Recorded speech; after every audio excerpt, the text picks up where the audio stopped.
El siguiente segmento tiene contenido o opinión. La entrevista en A Primera Hora. Analizamos los hechos del momento junto a sus protagonistas.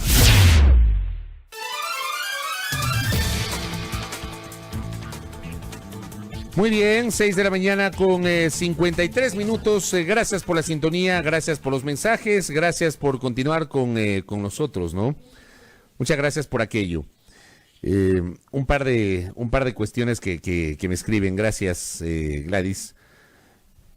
¿Qué pasó con el caso del señor de la Torre, Raúl de la Torre, exfuncionario de Petroecuador?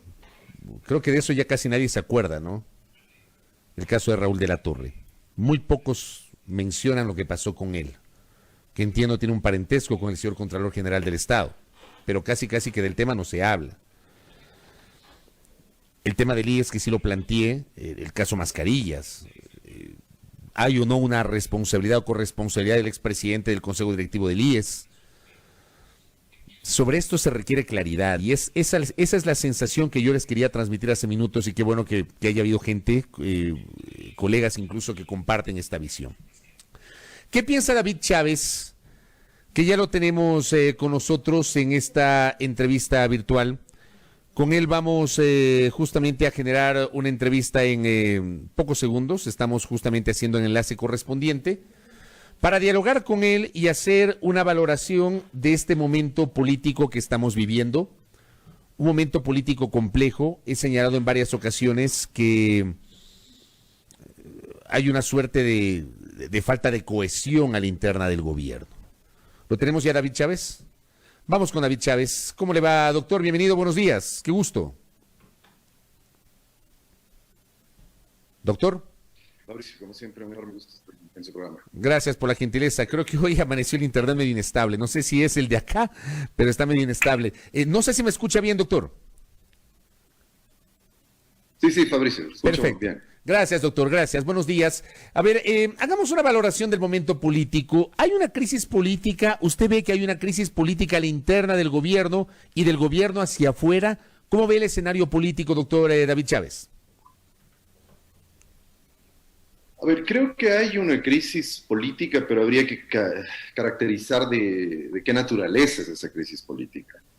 Porque puede haber crisis políticas que obligan a un replanteo del ejercicio de poder, inclusive como hemos vivido en el país antes, inclusive a cambios de gobierno radicales, drásticos, o hay otro tipo de crisis políticas que creo que es la que estamos viviendo en este momento, que es un reacomodo de las fuerzas que están en el bloque de poder, para llamarlo de alguna manera.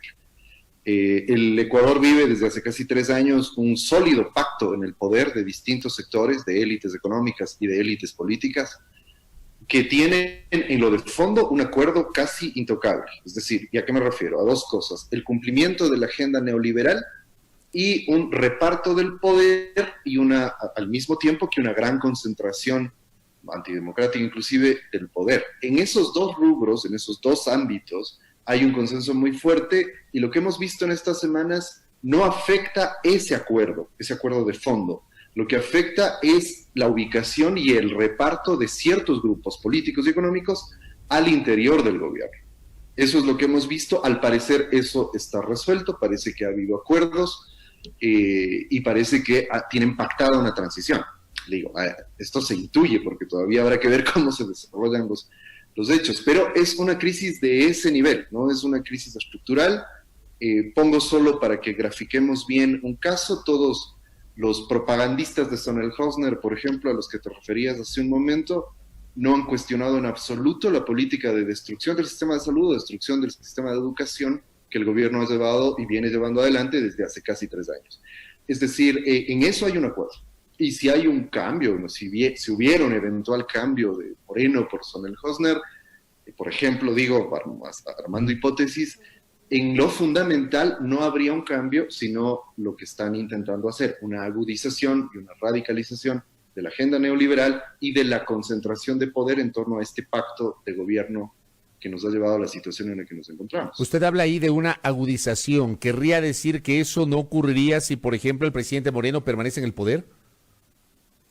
No, con Moreno, lo que quiero decir es justamente eso, que en relación a lo que le importa realmente al país en lo de fondo. No importa quién gobierne, cualquiera de los dos. Exacto, estos reacomodos en el pacto, en los pactos y en el reparto del gobierno y del poder, no terminan de ser dirimentes en relación a lo que va a ocurrir. O sea, es decir, hay un pacto a favor de las élites económicas. Eso nadie lo está cuestionando. O dime, Fabricio, ¿quién? Digo, los propagandistas de estos antimorenistas de último minuto. ¿Quién ha cuestionado el pacto a favor de las élites económicas que está en el gobierno? Los arreglos van a ser para mantener ese pacto. O sea, no olvidemos que el poder no está realmente en quienes están al frente. Está en quienes operan y articulan ese pacto entre las élites políticas y económicas, que ha sido un tanto inestable, que ha habido tensiones. No quiero decir que lo de estas semanas ha sido un show. Efectivamente ha habido tensiones medio fuertes inclusive, pero son tensiones por reacomodar posiciones al interior de este pacto. A mí me parece, intuyo yo, que ha habido ciertos actores que estaban un poco al margen y que han empezado a tener protagonismo, como Sonel Hosner, en estas últimas semanas. No hay que olvidar que Sonel Hosner tuvo mucho protagonismo cuando Guayaquil se llenaba de muertos en las calles. Pero bueno, en estas semanas hubo cierto desplazamiento, otros actores que querían ubicarse por ahí, en fin, pero son tensiones, son intrigas de palacio, digamos. ¿A qué atribuye usted el desplazamiento que es evidente? A ver, yo no sé si es una leyenda urbana que hay un distanciamiento del presidente con el vicepresidente. Lo que sí es real es que el vicepresidente, luego de tener un papel protagónico, fue desplazado. Digamos, en medio de la crisis, Otto Sonnenholzer tuvo un papel protagónico, lideraba la vocería y de pronto resulta que fue desplazado. ¿Qué lectura tiene sobre eso? Bueno, es difícil de saber porque, como te decía, creo que esto responde a intrigas de palacio, como se suele decir, que mucho de ello hay secreto y demás.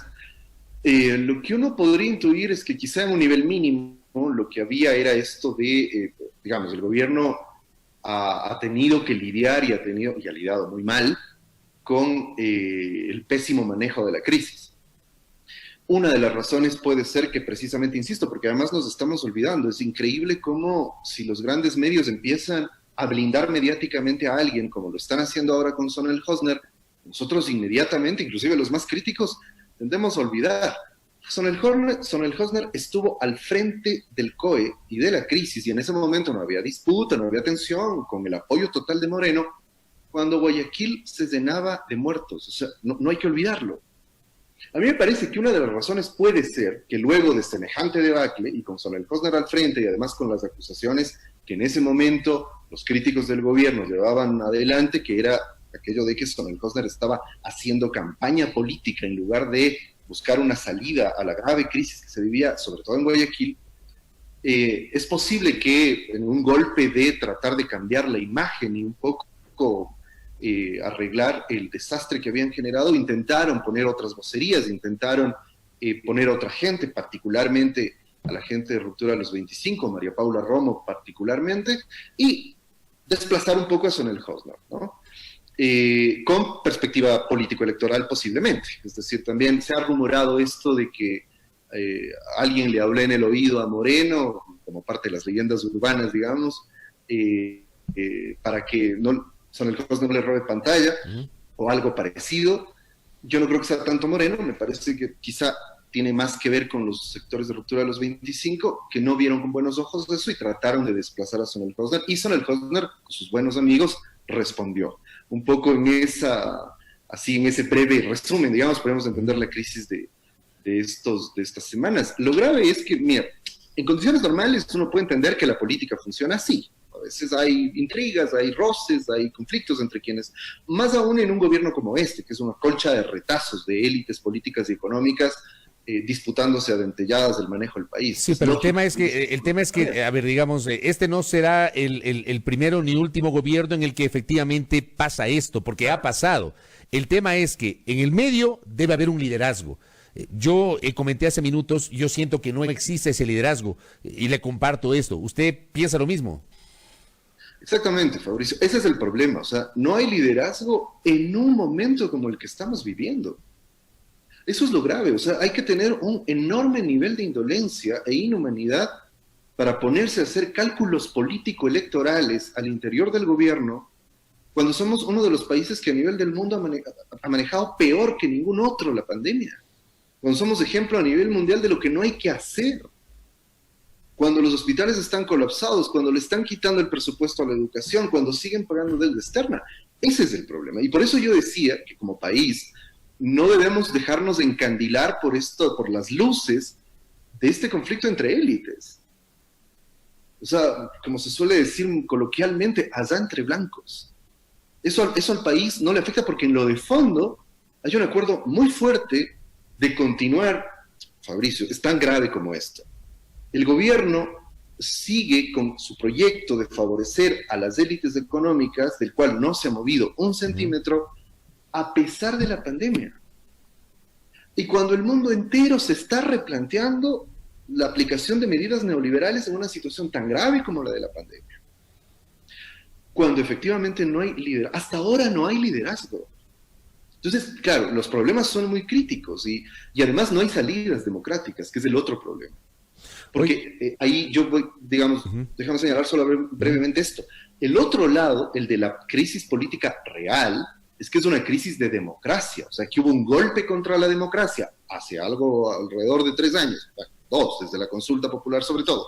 Hubo un severo golpe a la democracia que clausuró los mecanismos democráticos para resolver los conflictos políticos. Y por eso ahora los únicos conflictos que se resuelven son los conflictos de la camarilla de las élites oligárquicas que están en el poder. Ahora, mientras la mayoría de los ciudadanos exigimos otra cosa y no tenemos canales para que seamos escuchados y para que el gobierno dé un verdadero cambio de rumbo, que sería lo fundamental en este momento. Ahora, si es que no hay un cambio de rumbo con todo este escenario que usted señala, la única alternativa sería esperar al 7 de febrero, cuando hay elecciones, ¿o hay otras alternativas, doctor?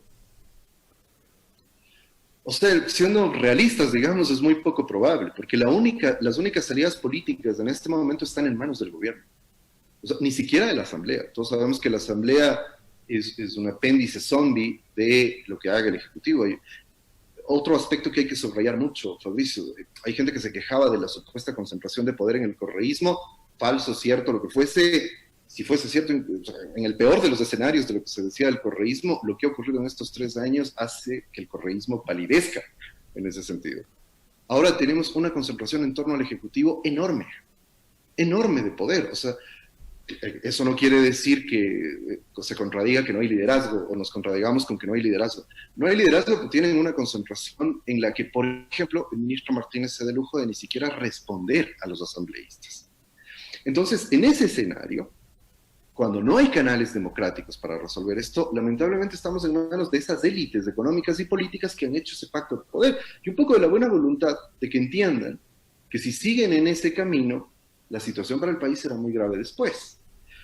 La otra opción es obviamente que los sectores desde la oposición y los sectores ciudadanos, etcétera, organizados puedan ejercer algún tipo de presión, pero en el escenario de pandemia es imposible. Sí, es muy complicado. O sea, que el escenario de pandemia es muy complicado que, por ejemplo, haya manifestaciones sociales en las calles. Es complicado. Pero corremos un riesgo ahí, Fabricio. He visto brotes ayer de lo que ha ocurrido en Ambato y en otros lados. Claro. Es que están llevando a una situación sin salida al país y pueden llevar irresponsablemente a una situación de un estallido social incontrolable debido a que la gente está cada vez más arrinconada. Ahora, el problema es que mientras ellos están en sus disputas palaciegas, el país está teniendo gravísimos problemas en todos los órdenes. Ahora, dentro de estas disputas palaciegas, yo coincido plenamente con lo que usted señala, incluso fue parte del comentario precedente antes de esta entrevista que estamos generando con David Chávez, que nos acompaña en esta mañana. A ver, tenemos, digamos, este pedido público de renuncia contra el presidente, que el presidente dé un paso al costado. Ramiro Aguilar también en algún momento lo dijo en este espacio, lo ha venido manejando en sus redes, que él cree que el presidente debería dar un paso al costado y que es el vicepresidente el que gobierna hasta que se termine el mandato. El último fin de semana se se lanzaron algunos rumores, por ejemplo, el colega periodista Miguel Rivadeneira hizo alguna referencia sobre aparentes descontentos a la interna de Fuerzas Armadas. Esto tuvo diversas interpretaciones, digamos, ese tuit de Miguel Rivadeneira tuvo múltiples interpretaciones que incluso desembocaron en que supuestamente habría una intención de golpe de Estado militar, cosa que fue desmentida por el comandante de las Fuerzas Armadas. Por otra parte, hay gente que le pide que Neboda asuma las riendas. O sea, de verdad que es un escenario pocas veces visto, casi que a mí me ha llevado a recordar el escenario del año 97, cuando cayó Bucarán. Ni siquiera se asemeja al del 2000 cuando cayó Maguad, ni al del 2005 cuando cayó Gutiérrez, pero digamos, me lleva a ese escenario en donde se hablan de múltiples factores asociados a la crisis política, doctor. Sí, pero indudablemente es un escenario inédito. Yo creo que efectivamente se parece un poco, pero solo un poco. Un poco, claro. El escenario claro. 97, pero... Porque en el escenario del 97, digamos, hubo el famoso pacto de la camioneta, digámoslo así, llamémosle de esa manera, pero eso duró un suspiro, duró unos días, duró unos meses y se deshizo fácilmente. Ahora tenemos un pacto parecido, un mega pacto entre distintas fuerzas políticas y económicas, principalmente, pero ese pacto es perdurable y ha tomado una deriva autoritaria muy peligrosa, y lo que estamos viviendo ahora es esa deriva autoritaria. Ese es el problema. En esta paradoja de no hay quien gobierne, claro, no hay quien gobierne para la mayoría de los ecuatorianos, pero hay quien gobierne y con una sola línea para las élites económicas y políticas. Yo quiero insistir en que más allá de la idea esta del cambio de gobierno, me parece que es irrelevante si se queda Moreno o entra Sonel Hosner, si es que las líneas maestras de cómo están manejando la crisis y de lo que ha sido el gobierno, porque no es, el problema, insisto, con el gobierno no es que ha planteado un programa frente a la crisis en el plano sanitario, económico, político, distinto, con el cual podemos estar o no de acuerdo. El gobierno no ha hecho otra cosa que ratificar y recrudecer y agudizar lo que ya venía haciendo y que ha dado pésimos resultados. Entonces, el problema es que el cambio que debemos exigir es en ese nivel. Si Sonel Hosner sirve para una transición democrática, porque además uno de los problemas es que hay que recuperar la democracia, por ejemplo, si Sonel Hosner logra un acuerdo entre los distintos actores políticos para consolidar una transición que implique, por un lado, abandonar el modelo criminal que están aplicando, neoliberal, que lo único que está haciendo es destruyendo más las posibilidades de que la gente y de que la economía se recupere. En el mundo entero, insisto, se está discutiendo que ese modelo no es el que debería implementarse. Hasta el Fondo Monetario y el Banco Mundial lo han dicho.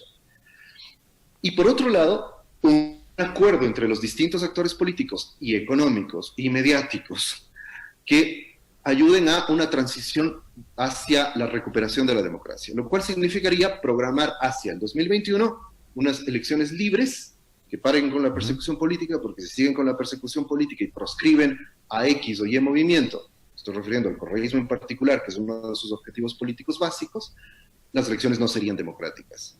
Es decir, el gobierno sea que se quede Moreno, sea que entre Sonel Hosner, sea que pongan a quien sea, tiene que dar un viraje en su manejo de la crisis, concentrarse en la crisis sanitaria. Eso no está resuelto, todos lo sabemos. En Guayaquil los problemas continúan. Quito está en una situación límite, según dicen varios expertos, en cuanto al sistema de salud, por ejemplo. A concentrarse en eso, es el requisito 1. El requisito 2, parar con las medidas que van a profundizar la ya grave crisis económica que teníamos antes de la pandemia y que ahora se ha vuelto dramática. Y iniciar un proceso de recuperación de la democracia.